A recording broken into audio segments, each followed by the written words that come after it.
Hello, biologists. Welcome to lecture. Today we're going to talk about the mechanisms for evolution and why Charles Darwin is involved. So first we're going to introduce Charles Darwin, and then we're going to talk about his inspiration for his idea and the evidence we have to support it. Charles Darwin wasn't the only person to come up with his big idea. There was another guy named Alfred Russel Wallace, and both of them independently came up with the idea of natural selection as the force behind evolution. Now, evolution is the idea that things change over time. And then a mechanism for evolution is something that allows it to occur. Natural selection is the thing that allows evolution to occur. What is natural selection? Natural selection is the idea that some organisms are better suited for their environment. And then if they're better suited for their environment, they can survive and reproduce. And the whole goal is to pass on your genes to the next generation. Remember, natural selection is sometimes described as survival of the fittest, and fitness in biology refers to your ability to pass on your genes. So who is fittest in the environment isn't who's biggest or strongest or like the fastest. It's who's able to successfully reproduce. And each individual will have a different advantage based on random mutations that they get from sexual reproduction. So every individual is different than their parents and different than their siblings. And some of those individuals will be better suited. That's natural selection. It's called natural selection because the environment where the thing lives, whether or not it's in the desert or the jungle or in like a tide pool, that environment selects who is better suited to reproduce. So both of these two men came up with their ideas. They knew each other. Darwin was a society man. He's well off. He's established. He's older. He's respected. Alfred Russel Wallace, he was writing to Darwin, telling him about his ideas. Darwin had had those ideas previously, but had not published anything about it. And so knowing that Alfred Russel Wallace was going to publish his own work kind of pushed Darwin forward to get his work written and published. And so they presented together in 1858 at the Linnaean Society, and they both discussed natural selection. So they're both credited for the idea. But Darwin's name is heard more often because the next year he published his book on the origin of the species. And that book was like a big deal. Like it was a huge deal. It was either loved or hated, depending who you were. And everyone was talking about it. And so Darwin gets some of the lasting legacy that Alfred Russel Wallace does not, for that reason and for the reason that he was already established and well known and like a rich guy that people respected. So what is the idea? On the origin of the species that Darwin published, if you haven't tried to read it before, I recommend you try it and get ready for like a difficult struggle. It's super verbose. The first sentence alone is like almost a whole page long, but it's a really interesting book. And we know that making ourselves struggle through hard reading is good for us. It's called Cognitive Endurance. So please give it a go. In his book, he came up with two parts that helped support our idea of evolution and how it works. One is that organisms are alive, all descended from an ancestor. So in effect, we are all related, all of us, everything, birds, rats, humans, we're all related. And that idea was not well received. The idea that all people are related and all animals are related really messed with the hierarchy that colonialization had set up. And the second part of the idea is that natural selection is the force behind evolution. And Darwin didn't use the word evolution, he used the term descent with modification. His colleagues, they would call evolution transmutation, so like change over time. The word evolution wasn't super popular yet. So he describes descent with modification. You are descending from your parents with a different set of alleles. You've been modified. So what did Darwin do? Darwin went on this voyage from 1831 to 1836. That's a really long time to be on a boat, and even a longer time to be on the boat if you get horribly seasick, which Darwin was horribly seasick for a lot of the time. In fact, whenever the boat went along the edge of a coast, he would try and travel on land and meet the boat at the next location because he hated being on the boat so much. His role on the boat was to be the assistant, like society assistant, gentleman assistant, emotional assistant, social entertainment to the captain. And so he really loved natural life, and he would collect specimens and talk about them and think about these big ideas in science. And he wasn't just a biologist, he was a zoologist, he was a geologist, he studied a little bit of everything. And so his goal was to be like the mental intrigue for the captain. So they started up in England and they traveled all the way around the world. And he, at each of these locations, was looking at different things. And we'll go through his observations that helped him come up with his idea of natural selection. One of the places that gets the most credit is the Galapagos Islands. The Galapagos Islands are off the coast of Ecuador, so Ecuador owns the Galapagos. They're right out in the Pacific. They're pretty far away from land, the mainland. And so they're isolated, and the organisms that live there are really different, yet similar to the organisms that live in mainland Ecuador. Here's a zoom in. So here's Ecuador, and here are the Galapagos Islands. If we zoom in on that even further, we can see the islands right here. Now, Darwin, he loved birds. And so while he was visiting these different islands, he took specimens of all the birds, which means he killed them and kept their bodies. He taxidermied them and he shipped them home. But he wasn't a bird expert himself. So when he got back to England, he sent his finch specimens to bird experts and then waited a couple of years while they collected the data and sent it back to him. And what he found was that all of these birds had modifications that were different than each other, but really suited to the environment that they're in. And so if you look at their beaks are different sizes and shapes. So here, right, these two little islands in the center of the Galapagos, these are the Daphnes. And the Daphnes are really important to evolutionary biology, not because of Darwin, but because of two contemporary scientists, Peter and Rosemary Grant. Peter and Rosemary Grant have been going to Daphne Major every single year for a long time. And what they do is, since it's a small island and no one is allowed there, they capture every single finch and they measure its body, they measure its beak, they note who it is, they note who it's breeding with, they talk about their offspring. So they track the entire population.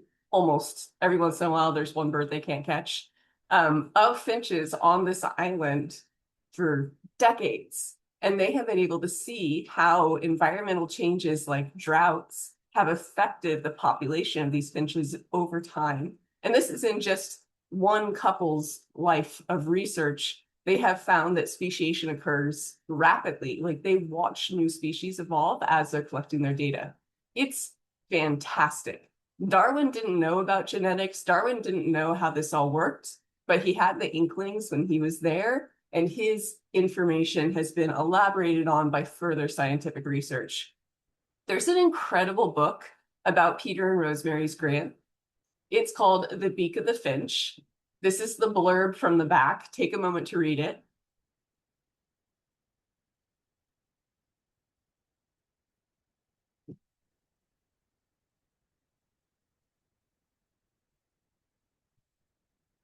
So this says they spent 20 years doing it. This book is from the 90s, maybe even the late 80s. So it has been double that now, and the data keeps supporting their ideas. They can absolutely track the population and see how it's changing over time related to what's going on in the environment. I read this book when I was in high school, and it was so exciting. I was like, oh man, one day I'm going to go to the Galapagos. And in 2023, I applied to a program through Stanford University, and I got to go to the Galapagos. So here's me on one of the boats. I'm in the Galapagos Islands. This is Daphne Major, where all the research has been done. This is Daphne Minor. You are not allowed to go there. This is me. And so we couldn't go visit this place where I've been reading about since I was a kid and really excited to see, but we got to see it from the distance. And the reason you can't go there is because they want to limit the human impact. So no one is allowed to go there at all unless you're actively doing research. And so these islands are extra special because they're like living laboratories. The control on them is so great that you limit your confounding variables. Really a fascinating place. I have to show you a couple more pictures because I was so excited to go to the Galapagos. Every single island is the result of a volcano. So they're pushing up from the ocean floor. And every single island has a population of Galapagos tortoise. And each tortoise has a different shaped shell based on the island that it lives on. Some of them have shells that are kind of flat behind their head. Some have an arc right here. They're called a saddleback. The ones that have an arc, their vegetation is higher. And so the tortoise has to lift its head higher up, and the shell has modified to accommodate that. These Galapagos tortoises are incredible. That one's maybe 150 to 200 years old.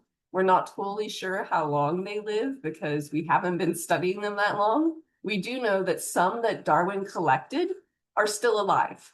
Like they have incredibly long lifespans.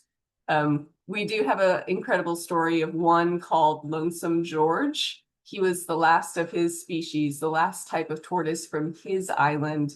And there was a major attempt to try and get him to find a mate so that his species didn't go extinct. It didn't work. He went extinct in like 2012. But if you ever go to the Galapagos Islands, at the Galapagos Islands, in the Charles Darwin Research Center, they have Lonesome George taxidermied, and you can go visit the last of the species. It's really powerful to see something like that in person. Here's some of the people that I went with. The Stanford program was for biology teachers who teach evolution at the college level. So these are all other biology teachers who teach evolution.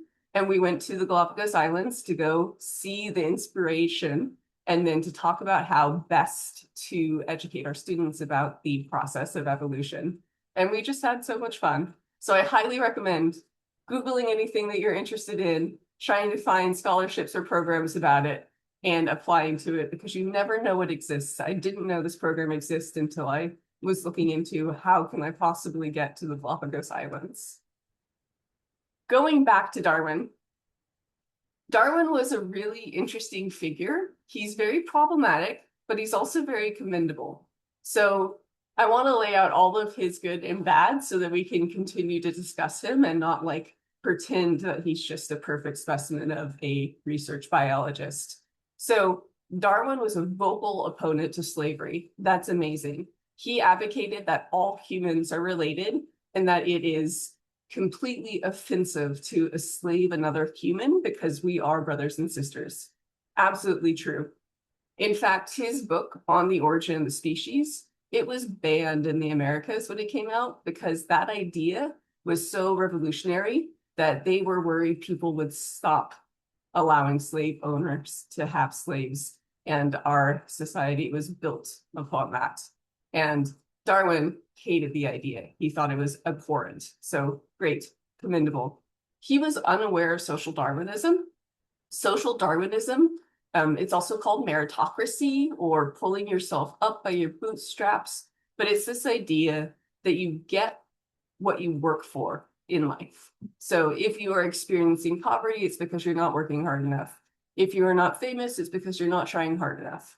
And we know that that's not accurate, that there are societal things, cultural things set into place that make it impossible or harder for people to change their lot in life. Social Darwinism is used as a way to write off people and keep them down. He didn't know that was a thing, so we don't get to give him a hard time for that. However, he was misogynistic. He did think that men and women were completely different and had different abilities. And his cousin, Sir Francis Galton, he helped found the eugenics movement. The eugenics movement is the idea that you can breed better humans. And that always is problematic because who decides what's better? And Darwin supported the idea because he believed in a racial hierarchy. So problematic for sure. So why do we talk about Darwin so much? And one of the reasons that we talk about Darwin over Alfred Russel Wallace is Darwin was really good at keeping notebooks and incredible at writing letters to his friends. And so we have a lot of Darwin's writings. We have a lot of quotes of his work. I have some fun quotes here for you. Take a moment to read them.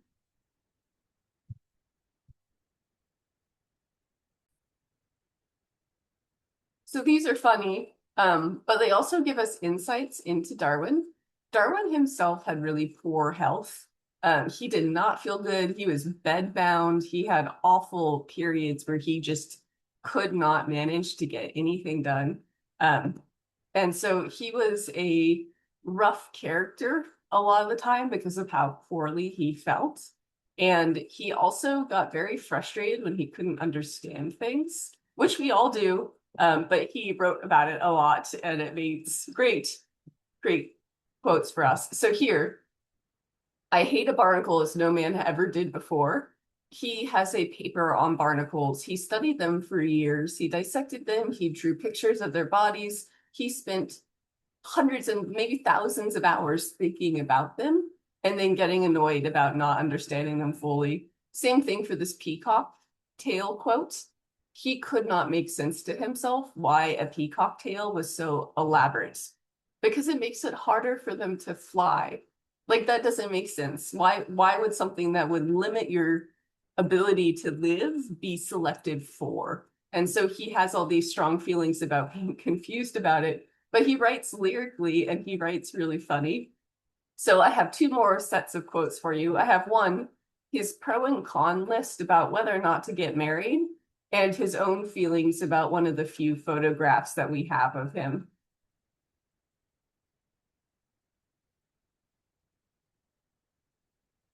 Go ahead and pause it if you need a little more time to read it all. He ultimately did decide to get married. He married Emma, who was his first cousin, and he had 10 kids.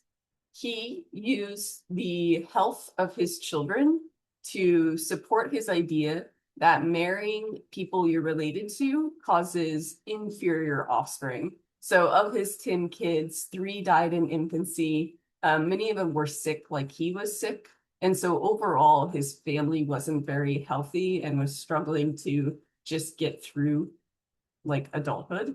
Um, and so he never stopped thinking about what evolution could be doing and how it could be affected by descent of modification. So we're going to go through now and we're going to look at Darwin's inspirations that he either saw in his life or on his voyage on the Beagle.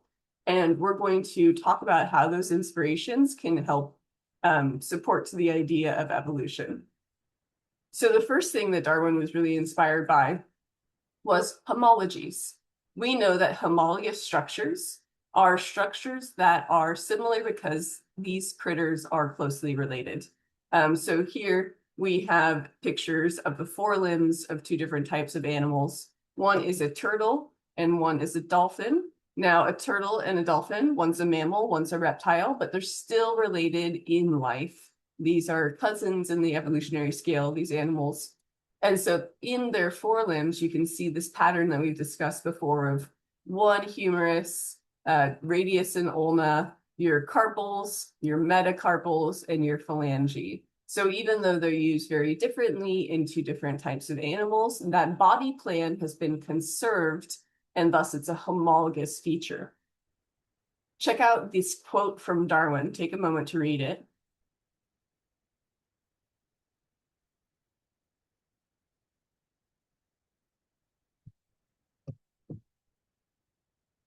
So he's musing about all of these different structures being similar in these creatures that are totally not similar. And as he goes, he's also really inspired by plate tectonics and geology. And this wasn't common knowledge at the time. Like we didn't really understand that whole continents moved. That was a big deal. And he has this quote about being scared of earthquakes while walking around. Go ahead and read it.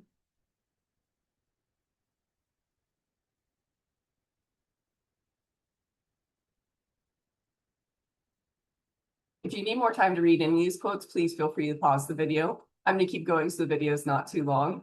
So plate tectonics, we have plates that are shifting. Some are pushing up over others. Some are subducting under others. When that happens, it causes earthquakes, but also creates new land and destroys land that was already existed. We have plates where they're pulling apart, and where they pull apart, we have volcanic uplift.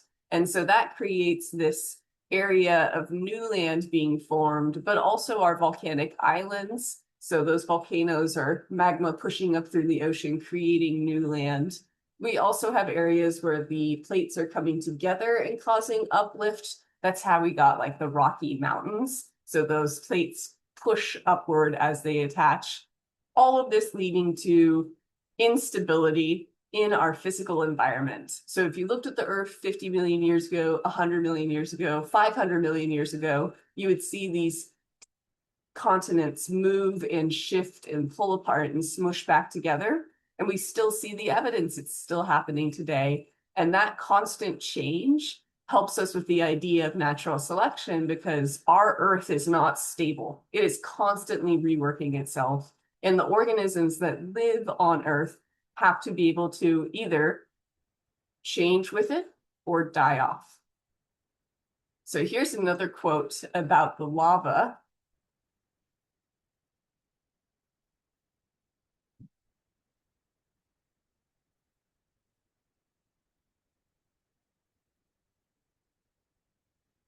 I love the last line. They seemed like animals from another planet. It does feel like another planet in the Galapagos. So this is one of my pictures from, I believe this is Santiago Island here, and this is all new volcanic land. So I was standing on land that is completely new, and organisms had not moved into this new landscape yet. Whoever moves into this new landscape is going to help change it.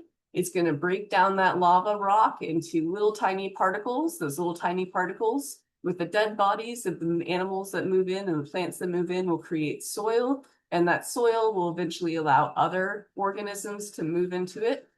This is a process that we're going to talk about later in the term. But here you can see where the volcanic lava stops, and you have the older land. This was all black lava at one point, but now it's been turning into actual dirt, and there's plants. And over here, there's all sorts of critters that live there. So this is a new piece of Earth that was recently created. And that's our evidence that Earth is constantly changing. Now we're going to talk about one of my favorite critters from the Galapagos, the marine iguanas. Please read this quote from Darwin.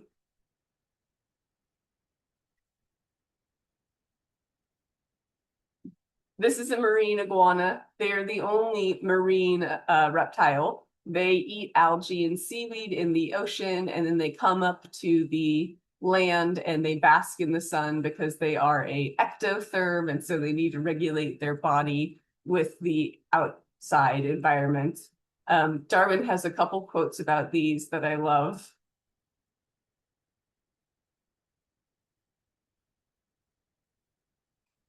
Now, reptiles are not accustomed to salt water, and so marine iguanas have a system in their nasal cavity where they condense the salt, and then they shoot snot rockets of salt water out of their nose constantly to get the salt out of their body.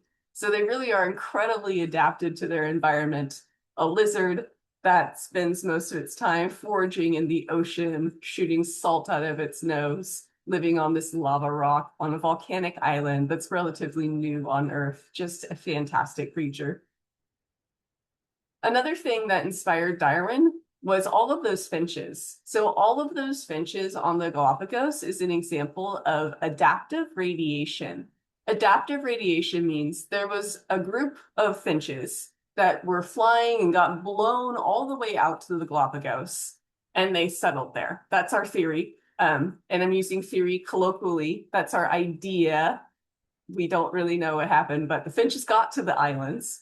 And as that little population of finches stayed at the islands, they became specialized for their environments through natural selection.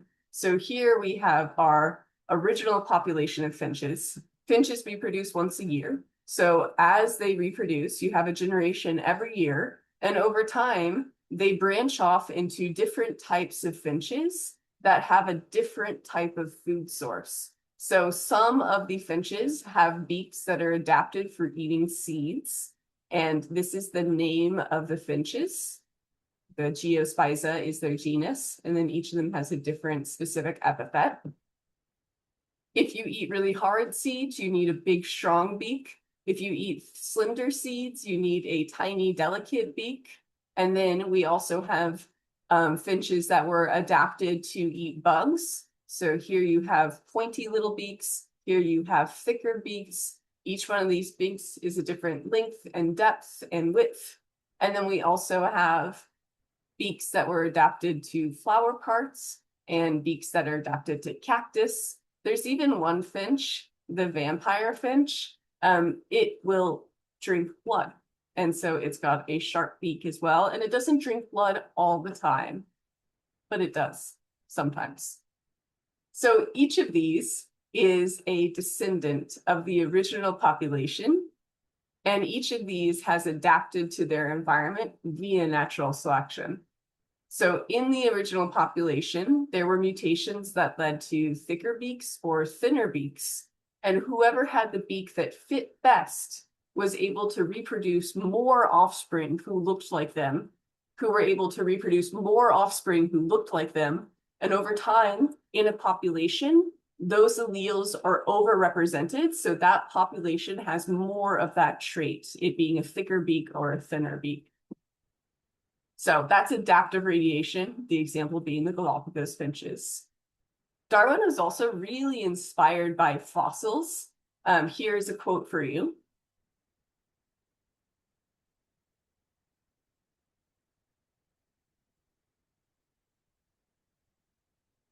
He's got such a way with writing, and that's one of the reasons that we still talk about him.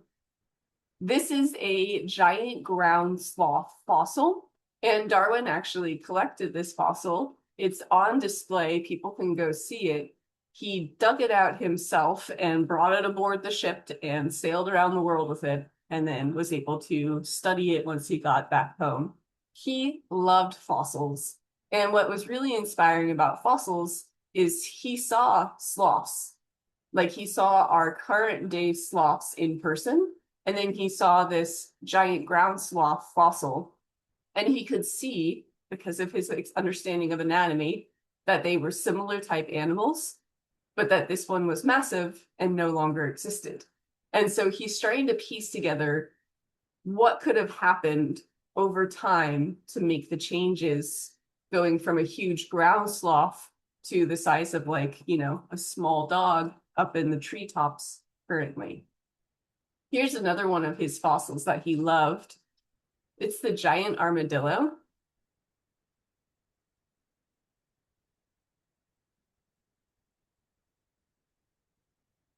And so he's making all these connections of what used to exist and what currently exists. And as he's making these connections, he's making them from different locations. And so biogeography, which is the study of where organisms live, like physically where they live, was a big inspiration for him as well, because he saw organisms in the coast of South America fossil record that also existed in the coast of South Africa. And he didn't get to India or Antarctica, but he went to Australia and he saw similar fossils there too. If you take the continents and you cut them out, you can piece them back together as they used to fit. And that massive landmass is called Pangaea. And we have data to suggest that there were organisms living right across the center of Pangaea, and where record of them is still there, even though the continents are no longer attached. And that was a really inspiring idea to him too, although it was mind-blowing at the time that continents could change position. Like we didn't have a full understanding of plate tectonics yet back in the day.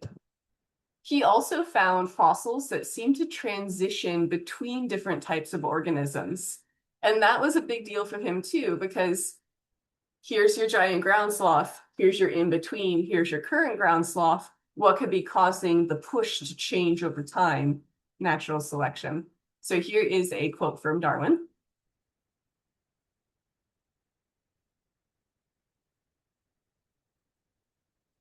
We have a really nice record of the transition into the horse. And so I have a video for you. I'll show you the image of it coming up. But from a tiny little dawn horse, this is our scale of evolution of the horse. Epoch is a measurement of time. So this is millions of years. From about 55 million years ago, there was a smaller organism. It had different types of foot bones. It had more than one toe, which most of us have. And over time, we find these different types of fossils. Here are the names of the fossils in different patterns. Each one of these that kind of splays off to the side is an evolutionary branch that died out. This is right about when we think they died out.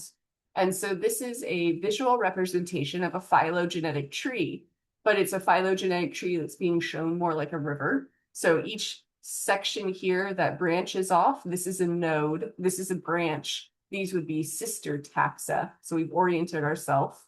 And we can see over time from the ancient dawn horse from 55 million years ago with several different toes, over time, the horse kind of lost its weight-bearing toes until our current day horse, it only has one main toe that it puts weight on. And so we can see through the fossil record the evolution of the forelimb of our current horse. I'm going to take that idea and show you a video that relates to it. We're going to see the evolution of how a tetrapod went from land to water. Really interesting. Another thing that Darwin had that really inspired him was artificial selection. So Darwin loved to keep pigeons, and pigeons were like the fancy thing to do back in the day. So he had a group of pigeons that he selectively bred to have different traits, much like people do with dogs, and much like people do with domesticated animals or domesticated plants, like breeding different types of peas or beans or tomatoes. Darwin did this with pigeons, and he has this great quote here.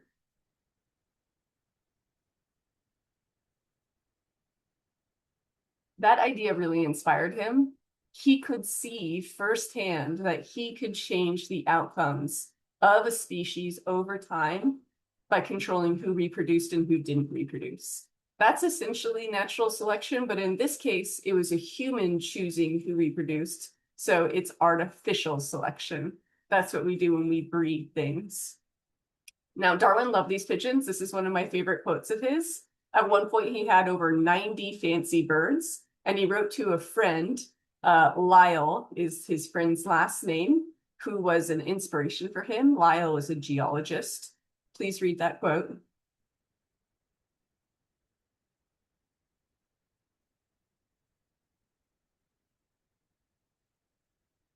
Very proud of his pigeons. So we have all this evolution evidence, but do we get to see it in other organisms, or is it just the things that are extinct and just the things in the Galapagos? And so here's an example that we are all used to. It is dog domestication. So our current hypothesis of how dogs became domesticated is that sometime 33 to 15,000 years ago, the environment changed, and wolves that had a genetic variation that gave them a decreased flight distance were more successful. Flight distance is the distance you can get to an animal before it runs away from you. So I have two cats. Max is extremely cuddly. He has no flight distance. You can walk right up to him and pick him up. My other cat, Parker, he's very skittish. He has a high flight distance. He runs from us like 75% of the time when we go toward him. So that's flight distance. Here I have a domesticated dog, like a husky. It might not actually be a husky, but it's a husky-like dog. And then here is a wolf. So you can see the size and shape comparison between a domesticated dog and a wolf. So what if we set up settlements and some of the individuals that were around these human settlements were more likely to stay close? They had a lower flight distance. If the wolves had a lower flight distance, it would be an advantage to us as the humans because they could alert us to dangers. and they could kind of protect us from other predators that might get into their area because wolves are territorial. Benefit to the wolf would be they're living around a human settlement, so we would protect them as well, but we could also throw them our scraps. Like, we don't actively eat bones, but we'll eat everything off the bones, and so maybe they benefited from being around us. And over time, the individual wolves that were cooler, calmer, able to be closer to humans, benefited more from being near the humans, and that led to domestication. Domestication doesn't mean like I'm going to have you as a pet, like this husky here compared to this wolf here. Domestication in an animal is physiological changes. So in a domesticated animal, the ears change shape, the jaw changes shape, the teeth change shape, their fur pattern and texture changes, their overall head size changes. We're actually currently seeing this with raccoons. There's data to suggest that the raccoons that live in urban areas are becoming domesticated. Again, not pets, but that they are decreasing their snout size, they're decreasing their ear size, their ears are becoming more rounded in an adaptation to live in the human environment, not in people's houses and being cuddly, but to live around humans. That's what domestication is. So is there data for this hypothesis? And the answer is yes. There was an experiment. It's called the silver fox experiment. Now, it wasn't set up to understand dog domestication. It was actually set up because silver foxes were bred and used for their fur. And it turns out that foxes don't do well when they're bred for their fur because they're stressed. And when they're stressed, they don't reproduce. And if they don't reproduce, then you don't get the furs that you need to keep your business going. So back in the day in Russia, there was a fox breeding facility that was having trouble because all of their foxes refused to breed. And so they brought in a geneticist, and the geneticist started taking the foxes that had a lower flight distance and would breed those together. So if two foxes had a lower flight distance, they would be able to reproduce. That led to offspring with a lower flight distance. And that led to their own offspring having even lower flight distance over time. Within 30 generations of this selective breeding, where you're only allowing the more docile foxes to reproduce, the foxes had changed their behavior so that they sought human company. Their fur had changed color. They developed floppy ears, shorter legs, curled tails. They started to look like dogs. And so we thought that maybe dogs looked like they looked just randomly, but the way that dogs look might actually be a result of domestication. Further, we found that within 6 generations, that's just 6 years, a subset of fox would lick the hands of the experimenters, could be picked up and petted. They whined when humans left, and they wagged their tails when humans approached. Now, these are not wolves. We're not turning them into dogs. These are foxes. It's a different genus. By 15 generations, we could check their stress hormones, looking specifically for glucocorticoids, which is that same hormone that we talked about with rat licking. And those hormones were decreased by half. So they're physiologically and molecularly changing as we select for decreased flight distance. I have a video about it. The video's a little grainy because it's a little bit older, but it's got the actual footage of the silver fox facility, and I think that's worthwhile to see. And then I want to take this opportunity to show you the scientific article that was produced, and I'd like you to cite it. Citations on our research project for this term are really important, and I want to make sure that everyone is comfortable citing it. So please take this moment and cite it in CSE format. Go ahead and pause the video. And then when you're done, I'll tell you how to do it. But please try it first. All right, CSE format is name year. So you start with the names. You do last name, comma, first initial for all of the authors. Then you put a period. And then you put the publication date. Here's the publication date. Then you put a period. Then you put the title. Here is the title. Then you put a period. Then you put the publisher information, the journal information. Here, it is PNAS. That's the Proceedings for National Academy of Sciences. You would click on that to figure out what it actually stands for. But there's my journal. How do I know this is the journal? It's wherever I find the volume and page number. So that's going to be located right by the journal name. And then you put where to find it. So you could put where to find it with this information right here, or the URL, or the DOI. So the URL goes to the web page that you found it on. But remember, there's lots of libraries that hold different articles. So when I originally found this, it was on PubMed.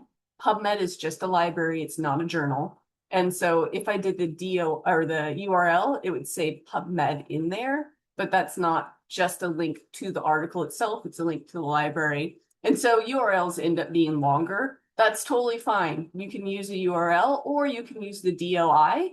The DOI is the digital object identifier. This goes directly to this paper. So it's like a URL for a scientific article. So scientific articles have their own DOIs. I always use the DOI because it's shorter and it's faster. And sometimes I mess up numbers like this when I try and rewrite them. So I just copy the DOI and put it in my citation. So name, date, title, publisher, where to find it. All right. I want you to practice what we've learned. Here's a picture of a silver fox. Go ahead and watch those videos and then see if you can explain how the silver fox experiment helps explain the current hypothesis on how dogs became domesticated. And does the domestication of dogs and foxes, what does it tell us about the overall process of evolution? This is a practice essay question. I hope that you do it. It's really important to try and synthesize the information in your brain, which is why I'm asking you to do it. And then for another practice experience, can you explain each of these lines of evidence and how they support the idea of evolution, the theory of evolution? We've got divergent and convergent evolution, the fossil record, homologous structures, biogeography, genetic similarities, and direct observation. So we've talked about a couple of those in the last lectures, the first one and this one, and hopefully you can synthesize that information and reiterate it in your own words. That's the goal with this. So we're practicing talking about what we're learning because what we're learning is complex and has a lot of parts and a lot of vocab. I hope that was interesting. Have a great day. Email me if any questions and we will talk soon. Bye.